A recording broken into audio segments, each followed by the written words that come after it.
एक नया मेहमान पार्ट 2।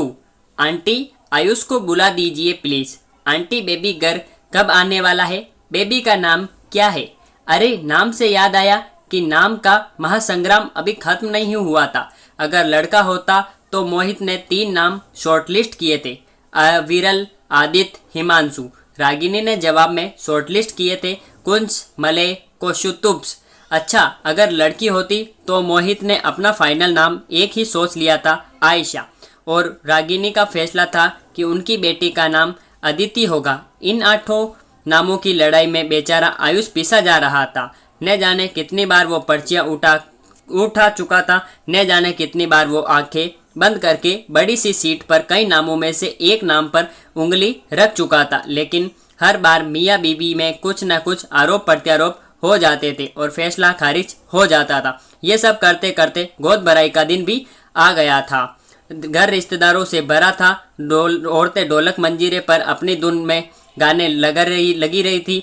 उधर अपने कमरे में रागिनी तैयार हो रही थी। साड़ी नहीं छांट पा रही थी, उलझ नहीं रही थी। आखिरकार तैयार होकर ड्राइंग रूम की ओर बढ़ी। मोहित को देखा, खूबसूरत लेकिन बहुत थकी हुई लग रही थी। पिछले कुछ घंटों में किचकिच में उसका ब्लड प्रेशर बढ़ गया था। बेहोश होने लगी, एक दीवार के सहारे खड़ी हो गई। फौरन रागिनी को अस्पताल ले जाने की जरूरत थी, वरना कुछ भी हो सकता था। एम्बुलेंस वाले ड्राइवर ने मोहित को 3 बार कह चुका था, भैया जरा सा तेज चलाइए। नहीं सुन रहा था। आखिरकार मोहित उस पर चिल्ला गया था। बेहदवास था वो उस आधे घंटे पहले तक सब कुछ ठीक था, जैसे जिंदगी का साफ सुथरा फ्रेम।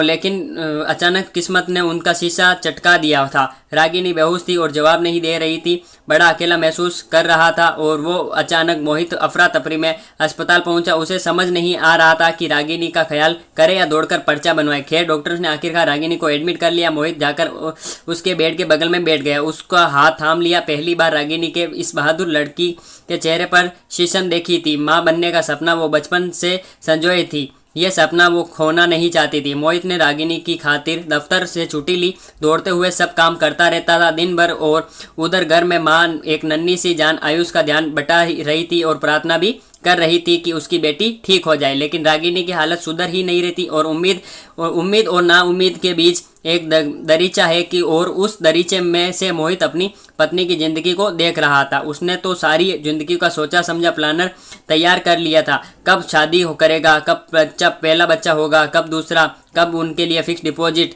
लेकिन इस सोचे समझे कैलेंडर में एक नया पन्ना कहीं से उड़कर आ गया। एक दिन डॉक्टर ने कहा, सॉरी, हम डिलीवरी डेट तक वेट नहीं कर सकते, हमें ऑपरेशन करके प्री मैच्योर डिलीवरी करनी होगी। 2 दिन बाद मरीजों वाली हरी ड्रेस पहनकर रागिनी अपने वार्ड से निकल गई और पहियों वाले स्ट्रेचर पर सवार होकर अटेंडेंट से उसे लंबे कॉरिडोर में लेकर चले। मोहित तो भी साथ भी ही चल रहा था। नास्तिक था पर आज किसी अनजाने इष्ट देवता को याद भी कर रहा था। ऑपरेशन थिएटर के बाद उससे रुकने को कहा गया। मोहित एक बेंच पर बैठ गया और इंतजार करने लगा। बहुत देर हो गई। दूसरे ऑपरेशन थिएटर में सर्जरी खत्म भी हो गई और पेशेंट बाहर भी आ गया। मोहित बेचैन हो रहा था। अचानक डॉक्टर ऑपरेशन के बाद धुले हाथों को पहुंचते हुए आया और कहा, मिस्टर मोहित। मोहित अचानक खड़ा हो गया। डॉक्टर ने कहा, आपकी वाइफ एकदम ठीक है, लेकिन आपका बच्चा स्टिल बॉर्न बेजान पैदा हुआ। मोहित और रागिनी की जिंदगी का खूबसूरत फोटो फ्रेम जमीन पर गिरकर टुकड़े टुकड़े हो गया था। वो बच्चा जिसका उन्हें 1 साल से इंतजार था, वो उनकी जिंदगी में आने से पहले ही उन्हें अलविदा कहकर चला गया था। ये बातें सिर्फ रागिनी की माँ को बताई गई। रागिनी का प्राइवेट वार्ड दिन भर दोनों औरतों की सिसकियों से भरा रहता।